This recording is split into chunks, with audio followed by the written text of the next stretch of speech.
Well, hello everyone. My name is Sarah. Today I'm back. I love astrology and I love it even more today. I have a lot of information to reveal regarding the chart of Michael Jackson.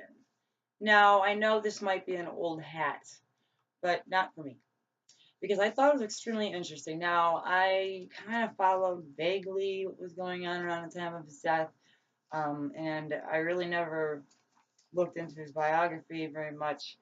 I just really felt that he was an inspirational character. I think a lot of people feel that way about Michael Jackson. So, yeah, this is going to be um, a 3 or 4 part series. Because if I talk about the entire chart, it would be about an hour and a half video.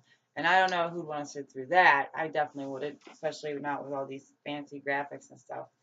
You know, I don't have any of that. Okay, not that it matters, but I don't know.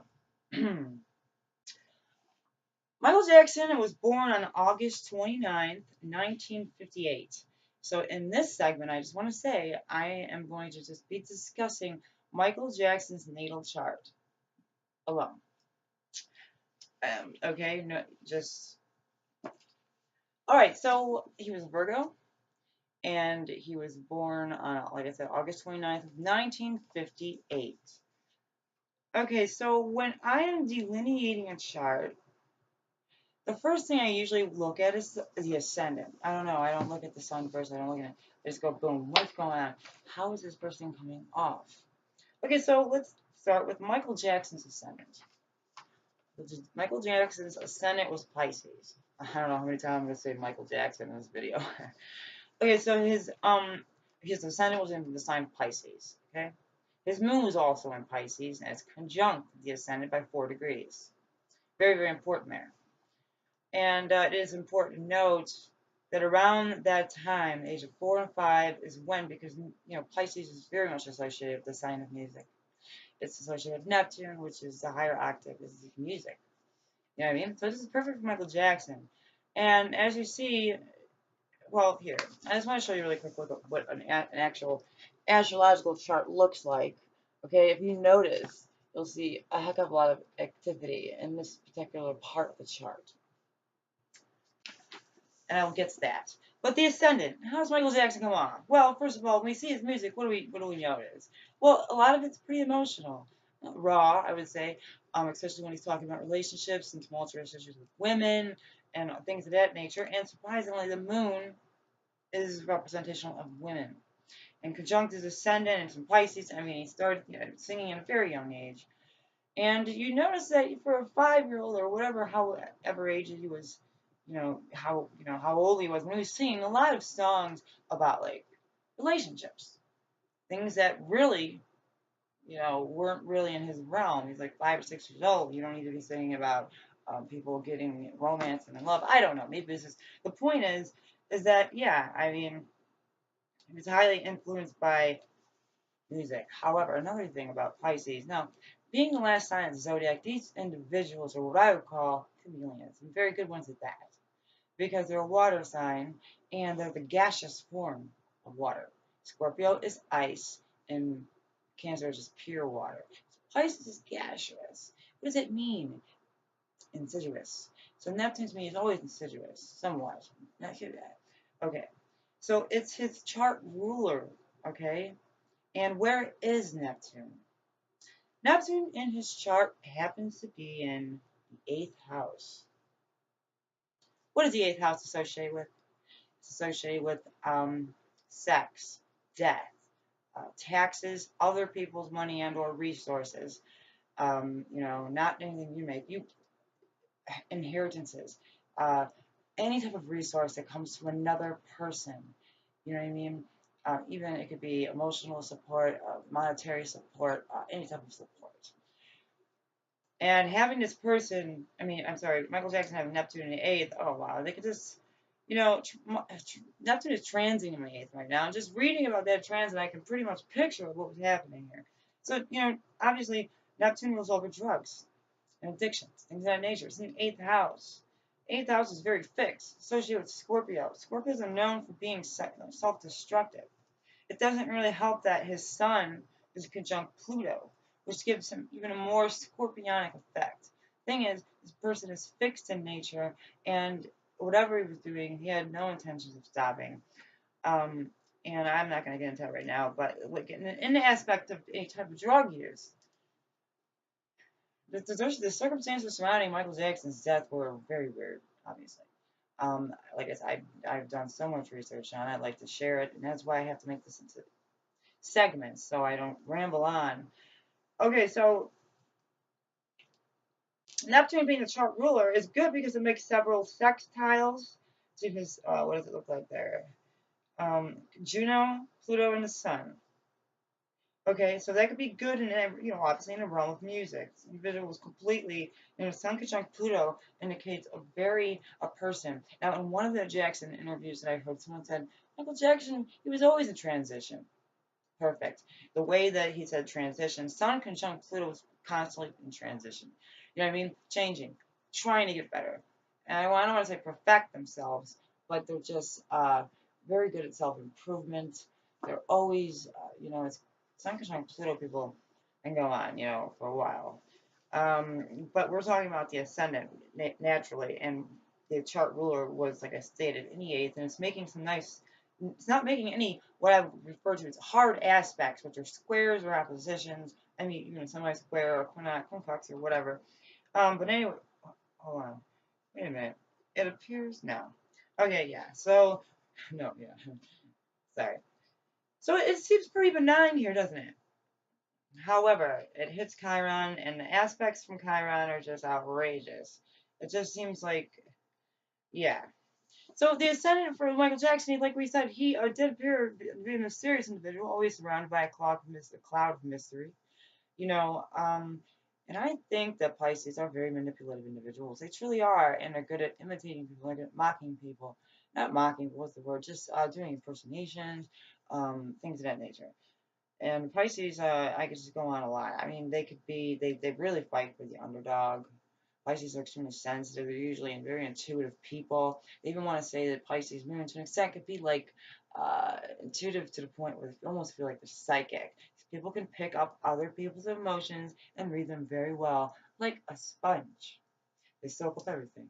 They're looking around. Very observative. And like I said, being the last sign of zodiac, like I said, they kind of blend all the signs together. Look at the circle of the zodiac. It's always progressing to the stages of life, and that's what the representational of in various books I read. So okay, so we get it. Michael Jackson, mysterious individual. Okay, moving on. His son is in Virgo. And the Sun of Virgo, I did a Virgo video about 3 months ago.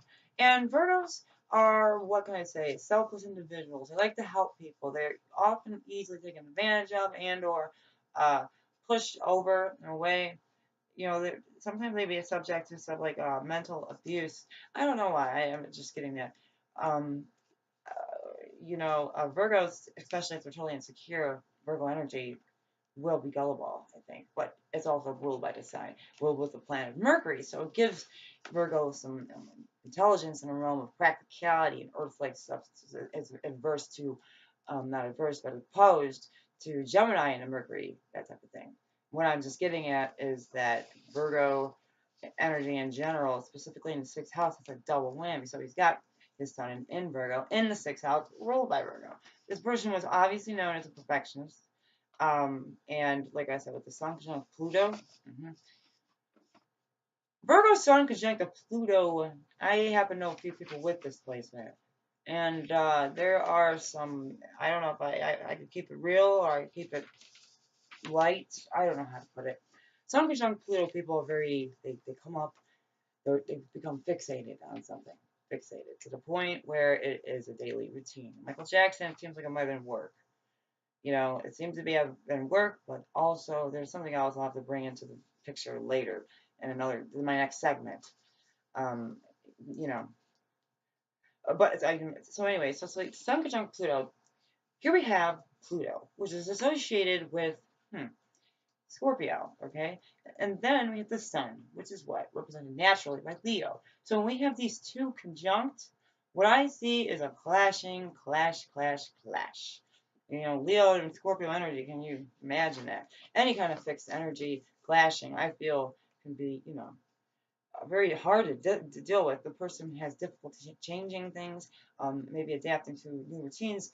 This happens to be in the sixth house of routines and work. You know, I'm not saying that. You know, I didn't know to do personally, but having this obviously Sun conjunct Pluto is just what I would refer to as a very passionate placement. And that goes for sex as well. And depending on aspects, this I find this placement to be it's a highly sexual, but in a secret way. I'm saying the person might have a secret sexual obsession. And I've known a lot of people with this, like I said, it seems to be a pattern. And I'm not saying that this individual had that. And okay, so I'm not going to keep on repeating myself. Michael Jackson is dead. I am not trying to say anything bad about Michael Jackson. I'm a major fan. I'm just saying that there might have been some sexual perversity.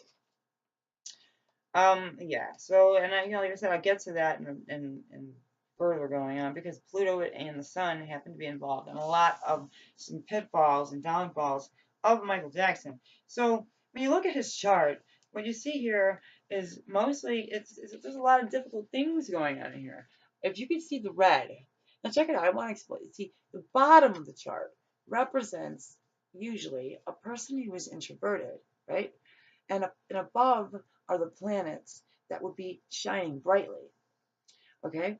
And I just want to notice, look at all that sixth house activity, look at everything. And there seems to be, and the red of what I mean are like tough aspects, hard aspects, aspects and trials and tribulations, which you must overcome. This person will always be, I don't want to say battling, but always trying to accomplish beating, quote unquote, the aspect of whatever's going on. And he had quite a lot of, I think he's got a T square here, but anyways. So we're talking about the sun. I talked about the sun. I talked briefly about the moon, and then I'm going to talk about his Mercury. Okay, it's extremely interesting. Michael Jackson's Mercury was in Leo, and it's at 25 degrees. Please keep that number in mind, 25. It's going to be mentioned quite frequently here in the next video or so. Okay, 25 degrees Leo, retrograde.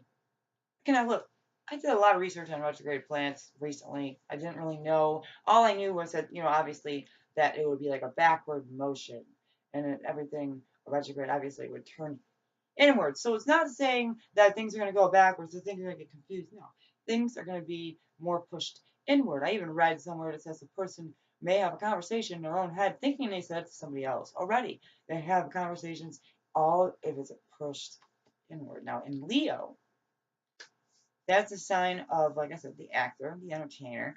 And it's very interesting to note that Michael Jackson, retrograde Leo, did go direct exactly at age 5. And that's when he started performing, right? So he was a relatively shy individual, especially when his Mercury progressed to Virgo. But I don't want to get too confused there. So, anyways, so this having his Leo Mercury is just perfect for the the way he likes to express himself, entertaining. It's just a great position for what Michael Jackson was involved with. It could be a dramatic position. Mercury and Leo's also often sometimes think very stubbornly. You kind of can't really win an argument with a Leo or an Aquarius sometimes. These people, they just really think they're right. I'm not sure if Michael Jackson was like that, but innately, it seems like Michael Jackson, obviously, he was an entertainer at heart. Sun is the heart chart, and with Mercury there, but the most see retrograde, like I said, turned inward. Michael Jackson even said himself, he felt, I must mention at this point, that Leo is associated with the fifth house and children. Okay? So, having Mercury and Leo, and Mercury are also representational of children, Mercury and Leo, you would think this person is very good with children. They usually are. Because what happens here is they can get down on the level of a child. They know how it is to be pushed around, like maybe by adults or whatever, and they think that They could help the kid develop their own personality and not be pushed around by adults, just innocence and all that things. And then he mentioned that it was easier for him to talk to kids. A lot of people did say that Michael Jackson seemed his happiest when he was with children. And yeah, that would make a lot of sense with that Mercury retrograde. Okay, so let's talk about asteroids. Let's talk about the asteroid Pallas Athenas. I don't know how to pronounce it, but Pallas is what it's normally so referred to. And to my knowledge, okay, so in Greek mythology or whatever, quickly, Pallas was trapped in, I guess, a prison or something, and she escaped. Pretty much, that's what we could say. But there were men involved, supposedly, and she was able to use her smarts and her ability to see patterns. That's the thing. And so, in my mind, I imagine Pallas like watching the wardens. What time do they come in? What time do they go out? The ability to notice things, mathematical inclinations. I'm not saying she was, but Pallas, when I looked further in it, that's how it was. It's using your intelligence and it's using your, intelligence. But like I said, it can be mathematical in a way. This person, at its worst, a Pallas, an afflicted Pallas, could be a scheming criminal. Yes, and it is involved in a lot of killers and or, you know, so there's some pretty rough people's charts, Pallas, and it's said to be involved with a lot of things, even incest. So yeah, Pallas is very interesting, and what's even more interesting is it's conjunct Michael's Mercury. It's 25 degrees, both of them. Mercury conjunct Pallas makes for an extremely manipulative individual in my mind. A person who would be great at manipulating things. It's in Leo. Michael Jackson said he liked to mess with the media. He would go out on purpose, looking sick, being pushed in wheelchairs, wearing masks, just weird behavior overall related to health. If you notice, I've noticed a pattern. I have Pallas conjunct Uranus. I've noticed a pattern with Michael Jackson, and I know I'm skipping ahead, but there's a lot of things I just want to say in relation to what I'm talking about, and some of the things I learned when watching the interviews and countless other things. And so Michael Jackson uh, with the Palace, Athena's, and like I said, I believe that would be a highly manipulative situation.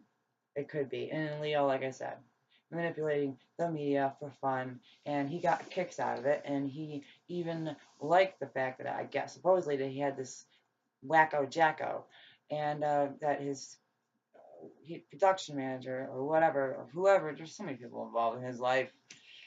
I can't tell you how many freaking doctors everywhere. Listen, this sixth house stellium is the house of health. Michael Jackson is known, obviously, to be has a apparently he has that skin disorder. I can't pronounce it, so I won't say it in vertigo or something. Sorry about that. But we see an individual here, in my mind, that after that accident occurred with him burning his hair or whatever, and I think they had some burns on his face. I'm not sure what happened there. But I think that the whole details. But I feel that Michael Jackson, I thought he looked ugly. I don't know why he felt the need to transform himself, which is extremely interesting because, like I said, his Pisces ascendant is a chameleon-like type substance. We saw Michael Jackson transform Sun conjunct Pluto before our very eyes, did we not?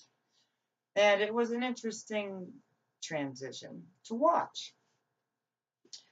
All right, so I talked about Mercury and Leo. Okay, so I also want to just note that Pallas, it's making a lot of it's making squares and it's making oppositions. It's not making any easy aspects whatsoever. I'm not saying see Virgos already are very smart, extremely smart, obviously resourceful, and then like I said, double whammy. He's got Mercury. Well, that's another double whammy. Mercury is ruled by Virgo, and it happens to be in the sixth house as well. And then, yeah, like I said, so it's just interesting how everything comes together here. In the sixth house, like I said, the health. I've noticed that Michael Jackson seemed to use his health to obtain prescription drugs. And having Mercury and Pallas linked together, I wouldn't say that he was involved in criminal activity, but when you go to a doctor and you kind of sneak in or whatever you're doing, trying to get close, whatever, that's called malingering. When you fake an illness or fake a condition in order to get medication. So that could be, well, I don't know if he did that or not, but it seems like that would be. I saw a pattern in which he had doctors come into his home because the main reason why his children had colds. Three doctors said that they were called to Michael Jackson's home because the children had colds. So then we have Mercury here, which is involved with children in Leo again, and it's conjunct Pallas Athena.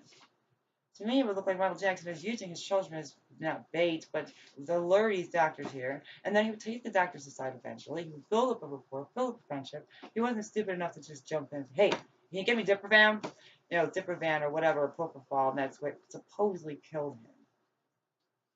I have my doubts on this, I really do, and that's why I'm making these videos and the segments. And you know, obviously, I didn't even get to go into Michael Jackson's entire natal chart. The only reason why is, I just want to explain a lot of the aspects and what they're doing. And I can easily just say, oh, Venus is this and Mars is that, blah, blah, blah, and make a 10-minute video. But not me, not me. I'm very thorough, and I just want to make sure that I get across what's happening here and how the aspects are extremely important because there's how the planets interact with each other. You know what I mean? Okay. So then we'll move on here to the next Venus. Venus in 17 degrees Leo. Right off the bat, right here, this is overindulgence to the max. The individual will buy and spend money lavishly. But it's in the sixth house. It's a monetary house.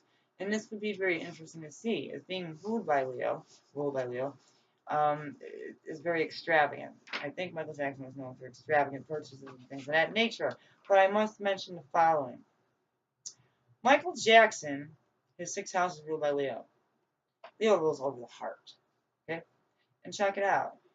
See, the sixth house is usually representational of any type of issues that you maybe have prepositioned to have or whatever, but he has so many things going on there. He has Sun, Pluto, Venus, Mercury, Uranus. Uranus in the sixth house is sudden unexpected disorders. And it's conjunct Venus, and Venus is just like a planet of overindulgence, you know what I'm saying? And it's just very interesting. So like I said, he would have numerous doctors who were involved. And a lot of them would say, no, we did not give him Micah. The one nurse even tried to pretend like, she didn't even know what Diprovan is. Like, huh? I didn't even know what it was. And then I called a friend of mine. Look, man, are you a medical practitioner or not? Okay, especially if some Michael Jackson with a lot of money coming here asking me for drugs. Listen, man, I don't think doctors would turn that down. I really don't think a lot would turn it, would say no to that. And her, she's just really just stuck with the stupid, I don't know what Diprovan is, and you're a nurse. And very strangely enough, Dr. Owens may start on Conrad Murray. He's next. Conrad Murray was, specifically, supposedly a cardiologist. Now, why does Michael Jackson need a cardiologist? And Conrad Murray was seeing Michael Jackson for 3 years. Like I said, he first came there to see the children. Now, whether or not the doctors are telling the truth that Michael Jackson wasn't looking for drugs, well, that's okay. And I just gotta tell you, there's lies everywhere. You're never gonna find out who Michael Jackson truly was. I can look at this astrology chart, and I can say, you know what? These are some inclinations an individual may have, ingrained from birth, and if you know what astrology is all about and things of that nature. So, having a place in the sun conjunct the moon, this individual is just going to be so mysterious. What happened? And, yeah, like almost like a Houdini type individual. So I like my point. What I was getting back to, I believe Michael Jackson used a lot of the ailments, health ailments, to obtain medication. And, oh, so I got into Venus, and look, before I end this segment, I went through all the personal planets of Michael Jackson, and next I'll be going through his transgenerational planets and generational planets: Jupiter, Saturn, Neptune, Uranus, and Pluto, and those could be very highly important. So we have Mars here, is in Taurus. So Mars is your reaction, okay? And how do you go about things? Okay? And it's very interesting. It's in Taurus. Taurus is associated with the vocal cords and singing. That's very cool. It's in the second house, like I said. Money house. The person is actively going out to seek money. Now, whether it might, I don't know if Michael Jackson was a money hungry person or whatever. I don't think he was. That's how he came off. And that's how Pisces people do come off. Selfless individuals who just want to give from the bottom of your heart. And I believe Michael Jackson did do that.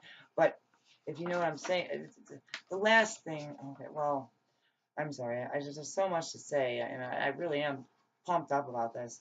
And Mars, like I said, it's in Taurus, and it's making nothing but difficult aspects. And it's specifically making aspects to Pallas, Mercury, and Venus. Yes. Okay. And maybe possibly Pluto, but not too much wide of an orb. But yeah, so yeah. Mars square Pallas. Mars represents your, like I said, your activity, your ambition, your drive, what motivates you. It's also in correlation to your sex drive. So Mars in Taurus, what I would say would be a sensual individual, but doesn't really like to get too close. Doesn't really like to get too close to anybody. I don't know. For some reason, the eighth house is an intimacy house where things get pretty intimate with Pluto and things, maybe even obsessive and just out of control or intense, as opposed to the chill Taurus, second house oriented individual in which the person takes their time, they're stubborn. And Michael Jackson, I'm not sure. I'm sure he got his way. Look, all these from the second house to the sixth house, is monetary houses are involved, second and sixth. And also, like I said, the Mercury, Pals, and Venus are involved. And just that little combination alone is a little weird. But let's throw in a creepy fact before I leave. And I will totally get into this on my next video. Michael Jackson at 25. Michael Jackson's Mercury is at 25 degrees Leo. Correct. We've discussed that. It's also conjunct Pallas is 25 degrees Leo. And I said it was square Mars. But here's something interesting. The asteroid Nessus, okay, which is usually affiliated with abuse. You can be the abuser, or the other person could be abused. You could be subject to abuse. I would really have to look at the aspects, but it's at 25 degrees.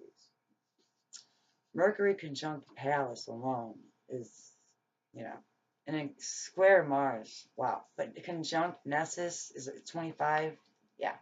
So, like I said, I have a lot of theories and I have a lot to get into. So I'm probably going to do this in maybe 3 more segments. So today I just discussed Michael Jackson's personal planets and ascendant. Ascendant is in Pisces, Moon's in Pisces, Venus is in Leo, and we have Mercury in Leo, and we have Mars in Taurus. And yeah, that's Michael Jackson's personal planets. Let me move on to the next ones in the next video I'm going to give you. And if you enjoyed the information I gave you, I really encourage you to subscribe to my channel. I'm just starting out and just trying my hardest to try to get motivated to make new videos and things of that nature. Sometimes I can get a little hard on myself and not put out videos because I just criticize myself to death, and now it's got to stop doing that. Just on an honest note with y'all. And because I've made several videos I just haven't put out yet, including one on Stephen King, and it's just... But anyways, yeah, so I want to, this is going to be a series, and I hope you come back, and I hope you look next, you'll watch the next one, because I swear, this is going to be a bombshell. All right, thanks, bye.